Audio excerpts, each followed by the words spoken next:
Welcome to the Her Story Circle podcast, the podcast that brings you the extraordinary tales of everyday women who are changing the world. I'm your host, Gertrude Mache, and I'd like to acknowledge traditional custodians of the land on which we meet today. I also like to pay my respects to elders, past, present, and emerging. Every week, we dive into the lives, challenges, and triumphs of women from all four corners of the globe. We're here to inspire, enlighten, and connect, sharing stories that uplift and empower. So grab a cup of coffee, settle in, and join us as we explore the incredible journeys of women shaping our future. This is Her Story, where every woman's voice matters. Hello, everybody, and welcome back to the Her Story Circle. This is Gertrude Mache here in beautiful Melbourne, Australia. And today I am graced with the presence of yet another fascinating woman. Welcome, welcome, welcome to our tribe. Please tell everybody your full name, where you're based, and share your story with us today.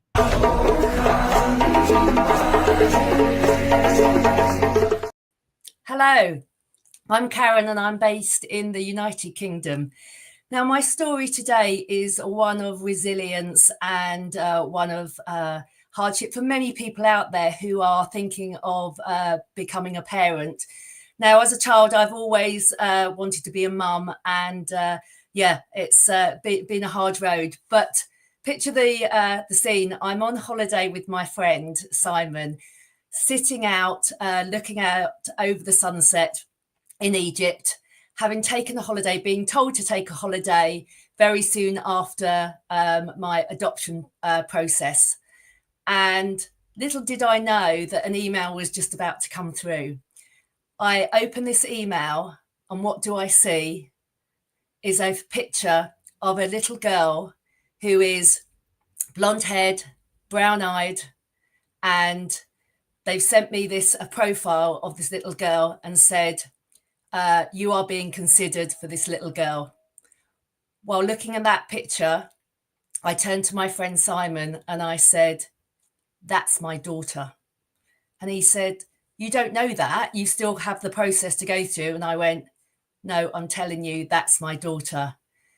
So my story starts actually with, I went through the adoption process initially, just started looking at things. But when I went to the meeting, I found that they were being quite discriminate against single adopters. I'm a single mum, and I say mum now, which is exciting. But at the beginning, it wasn't like that.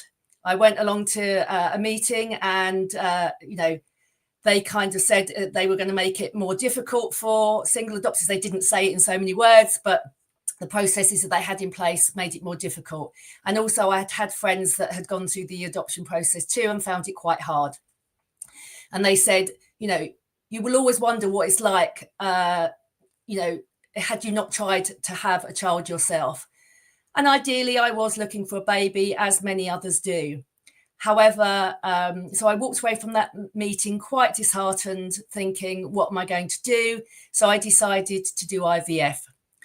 Now, that IVF journey obviously didn't work for me. I had 4 failed fertility treatments. The roller coaster of that was hard, was really, really hard.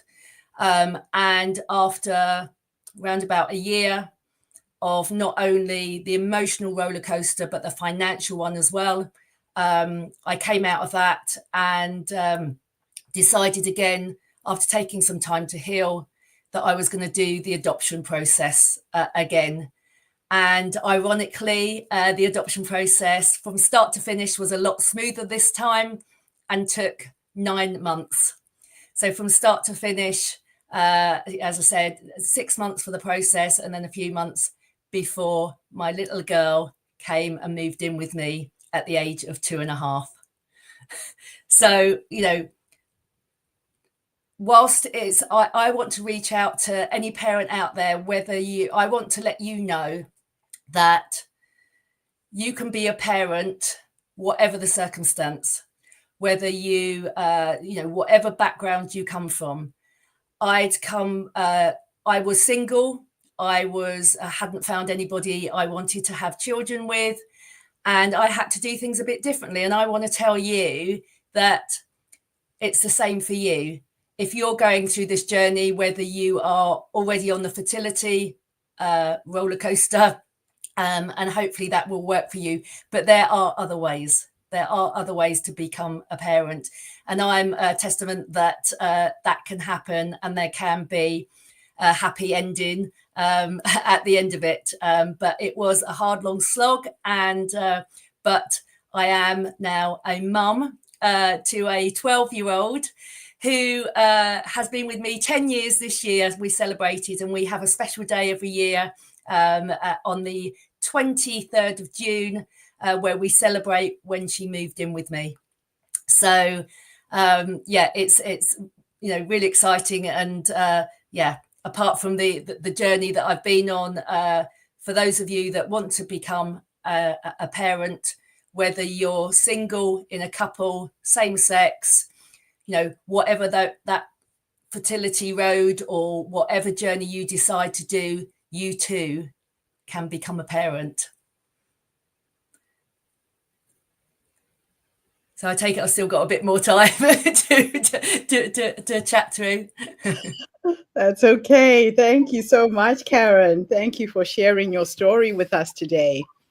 I guess what I would have liked to hear at the end is your secret sauce, your formula to overcoming the rejection, the letdowns. It was quite a process for you to get here. How did you manage to remain positive and resilient throughout all of that? I had a very good support network, and I think that is so important. We talk about community. We talk about it doesn't have to be your family, it can be your friends. And initially through that fertility treatment, and this is why I'm telling this story, that it was quite lonely. Going through that, yes, you share certain bits with your family. I shared nothing with work, and it was very different, I think, 12 years ago when I started this journey. It was very lonely. However, I had some really good friends, and it was hard. However, also when I started the adoption process, I reached out to everybody. I reached out to other people that were adopting. I reached out to close friends that had been through something similar. And now some of those people that I found on that adoption journey are my best friends now. Because they know what it's like, because a lot of them had gone through the fertility treatments too that had failed for them, as well as myself. And they are there for me even to this day. And we still talk to each other on a regular basis. And, we all help each other. It's not just about them helping me. I help them too. I love that. Now, there were challenges for you that you faced as a single adopter. How did this discrimination you experienced shape your journey? I think it made me more determined. I don't like anyone telling me I can't do something. And okay, at the time, it changed my direction at the time. So it was weird, because at the beginning, I always kind of knew I wanted to adopt. And it's weird that it came full circle, because yes, a barrier was put up in front of me. Yes, I went down a different route. However, I came back round again to that adoption, and that was obviously what was meant to be. That was I still say to this day that it wasn't meant to happen then. It was meant to happen now, because I was meant to meet my daughter. And there's been a couple of other areas where we were definitely meant to be together. Do you mind me telling the story of when I kind of so I hadn't been approved, and I was told to go and meet the nursery workers to talk about how she was getting on at nursery. So we my mum and I went to the nursery. We turned up. We were at the bottom of the drive, And looking up the drive, I saw the foster carer who was looking after my daughter at the time, putting Erica into the car. And she was strapping in her brother, and the doors were still open. And Erica popped her head out. She had no clue who we were. My mum was going, oh my goodness, I think it's Erica. I think it's Erica. And I was like, we're not allowed to see her. We're not allowed to see her. Erica popped her head out and waved and blew kisses. Oh my gosh. And I still tell her this to this day. I said, you knew that was Nanny and Mummy. You knew it. Even at that stage, we were meant to be.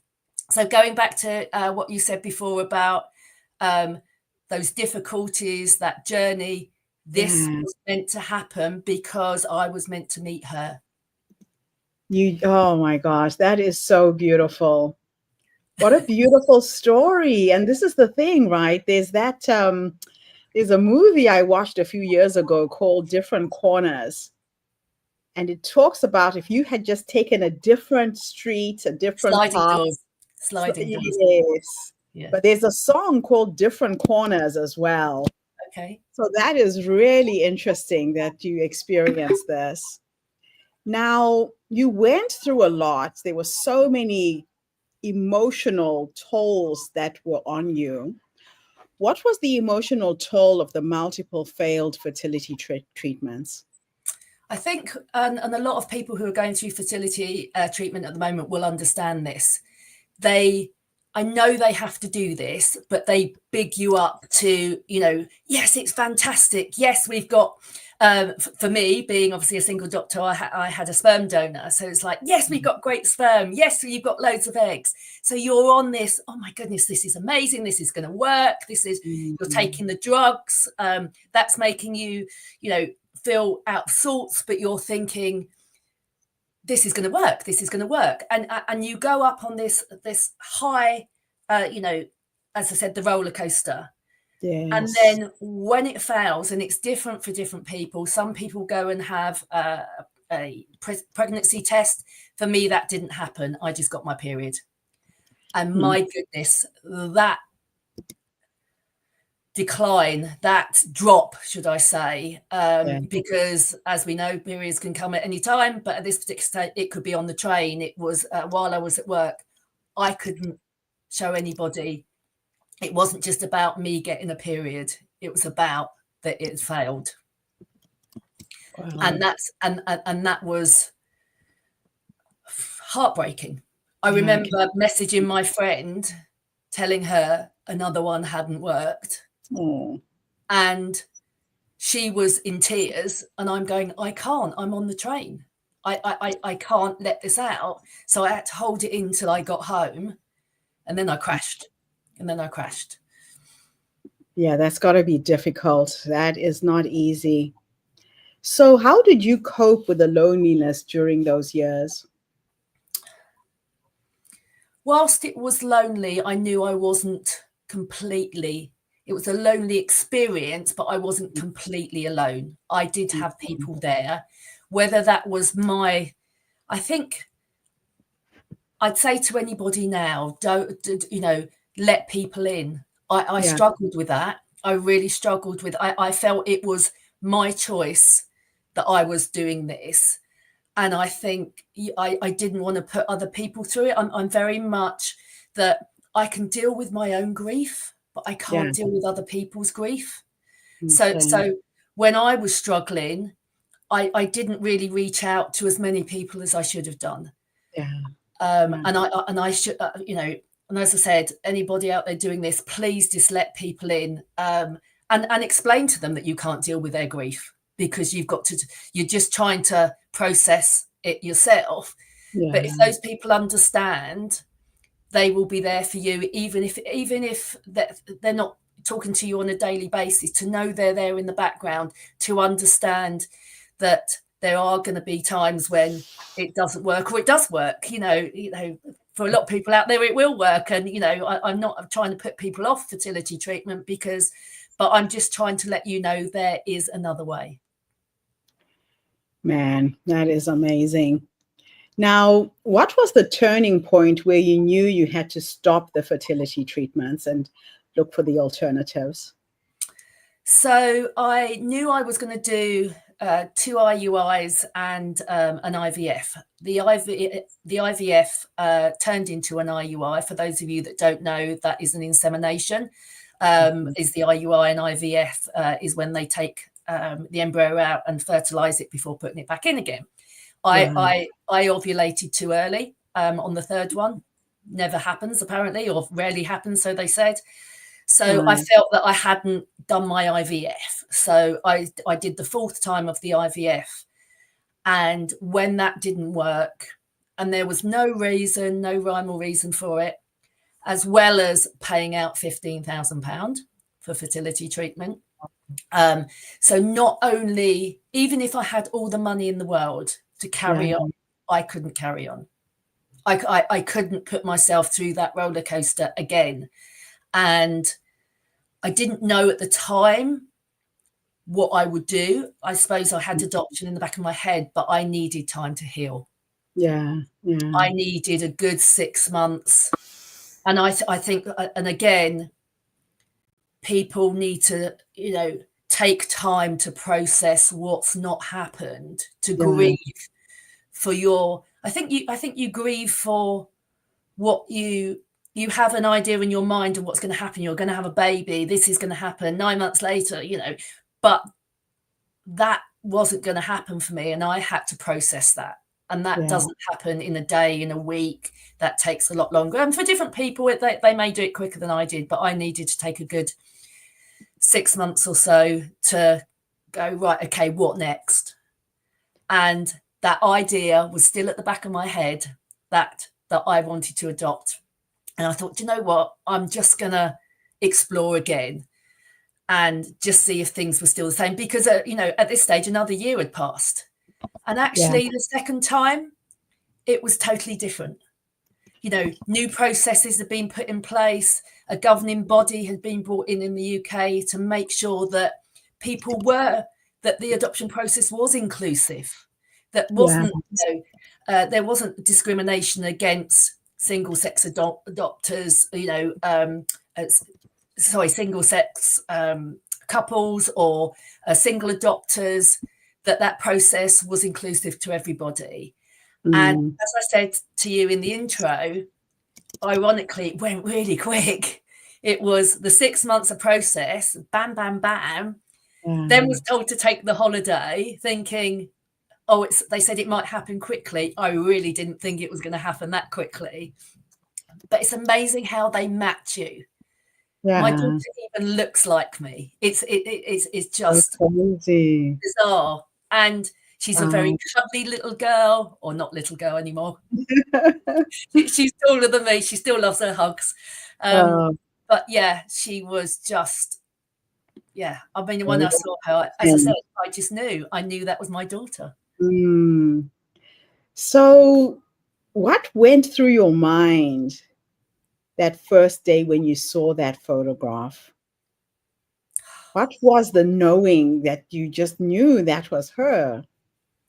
It was strange because I knew I was up against a couple.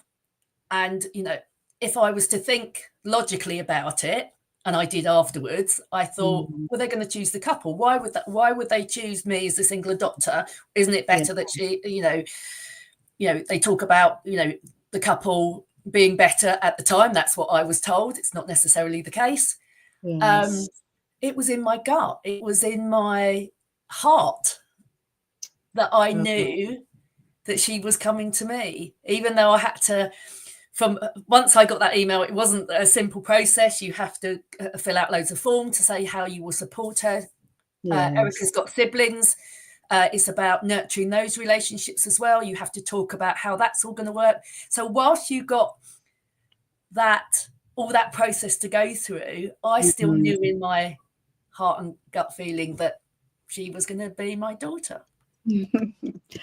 Now, let's talk about the siblings. What role has the sibling connection played in your daughter's life and yours? I felt it was so important to just keep that relationships up and running. So so to start off with, it was quite straight. It was really difficult initially. So she was separated initially. There was 4 of them. 2 of them got put together in foster care, and Erica and her brother got put together in foster care. And she then got separated from her brother. So initially, that first meeting was heartbreaking. She just wanted to be with him. She just wanted, and it was just for a 2.5-year-old to understand that trauma that she'd had was awful. But in time, and also seeing her sisters, initially, it was hard. She'd come away and say, I want to be with them. I want to be with them. And I'd have to, it was very difficult because she was very young, but explaining why that happened. And there was a reason, they couldn't keep all 4 of them together. Her brother has severe learning difficulties, so he needs specialized care. And they also felt that she was going to become a carer towards him, even at a very young age. So they wanted to give her the best chance and wanted to give all of them the best chance. But going through now, she has a fantastic relationship with her sisters and brother. Her brother is a bit more challenging because of his learning difficulties, but we still see him on a regular basis. And this year I took her sisters on holiday with us to Italy. So, that was lovely for them to spend time together. One thing I couldn't get my head around, because she's not used to having a sibling in the house, and you will understand, people will understand who's got siblings, is they fought. They did fight with each other. And I just want everyone to get on. And everyone said to me, that's normal. That's normal. That, they're fighting. I'm like, well, I'm not used to it. I'm used to it, just having my daughter. It's just me and my daughter. So it was weird. The dynamic changed. But we were making memories. So what misconceptions do people still hold about adoption? Everybody just keeps saying, oh, that's amazing, well done. I don't see it like that. I knew I wanted to be a mum. I knew I had a lot of love to give. I knew, and whether I went into it a bit naively, I don't know, because these kids come from trauma. They do come from trauma. So there are hurdles to climb. There are ups and downs, like there are even with, biological children. You can still have your ups and downs, but there is an added layer with kids who come from adoption, because now it's not about kids that have been taken away because the parents were the mother was too young. It's the kids that are coming from backgrounds that are not safe for them. So as I said, naively, you're kind of taking this on, but I just knew that I wanted to be, a mum, and people are really, when I tell them it's adoption, they're like, oh wow, that's amazing, and they want to know a lot about it, and I obviously don't want to give them too much information because that's her story, but and I won't go into the background of why she was taken away, but it wasn't safe. It wasn't safe. That's all I'm going to say. Oh. So what would you say to single women who want to adopt but feel discouraged? Just do it. Just do it. I am, I can show you, and, I'm happy for people to reach out to me directly as well if they want. I love talking to people about how the process worked for me. What happened that I the second time I didn't feel discriminated against, and I felt it was very inclusive then. And I would say do it. Just do it. She was the best thing that ever happened to me. Oh man. Now, how important is support from both family and professionals through the whole adoption journey? So it doesn't just run through the adoption journey, it's afterwards as well. I have been given post-adoption support, and we still receive that now. And again, people may not know that, and I have spoken to people who have had difficulties with adoption. I'm like, ask for help. Yeah. Ask for help. It's there. There is so much help there. And I'm going to say the help that we've had has been invaluable. And knowing it's there, I think, and also knowing, makes a massive difference. And also, this is not just about post-adoption help, family help, school. Mm-hmm. Don't hide it. Don't hide it. I mean, I must admit a bit at the beginning, because in the process they tell you to be very open. And the funny story was when Erica first came to me, they said I'd be in the park and people would say, "Oh, how old is she?" And I'd say, because her birthday's actually on Boxing Day. Okay. And I said, they said, "Oh, what was it like being pregnant over Christmas?" And I went, I wasn't pregnant. She's adopted." And I didn't really know. I should have just said, from now, I just say, "Oh yeah. Go with the flow." I felt that I was oversharing in a park situation. So oh gosh. But going back to it's the support all round. Schools, speak to schools, tell them, because there could be, I mean, Erica's obviously is just with me, and things like Father's Day could be a trigger for her. Yeah. Things like talking about, let's do your family tree. That could be a trigger for them. Yes. You need to let them know so that they can put things in place. And also her safekeeping as well. We don't have photographs up publicly of her with her name in the school uniform, so they need to know about that. So yeah, I mean, obviously don't be as open as I was in the park, but you need to let people know and tap into that support, whether that's from your friends, family, post-adoption support. But yeah, just take it. There's a lot of things you have to take into consideration to make sure you keep the child protected as well. Yes. Wow. All right, so let's go back. My last two questions are a bit of a thought experiment. In the first one, I'm going to teleport you back to the younger you, the young woman who went into the adoption world, green, not knowing what she was up to. What lessons do you wish you had shared with your younger self during those fertility struggle days? I think that's really difficult, because I would have said, let people in. I would have said, don't do this by yourself. Make sure that you have that support network before you start. Mm-hmm. I think I just threw myself into it. I'm a very independent woman. Most things I can do by myself. I just get on with it. I've been single a long time. If a job needs doing, I do it. But this is different. This is not just something physical. This is mentally as well. You've got to protect your mental health as well, because it will take a toll. It will be hard.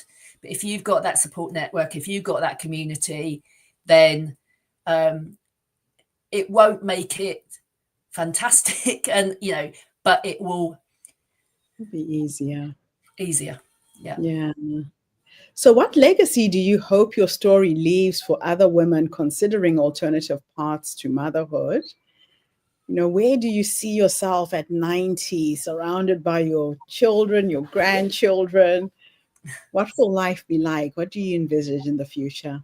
Well, my daughter's already said she wants to adopt. So oh, wow.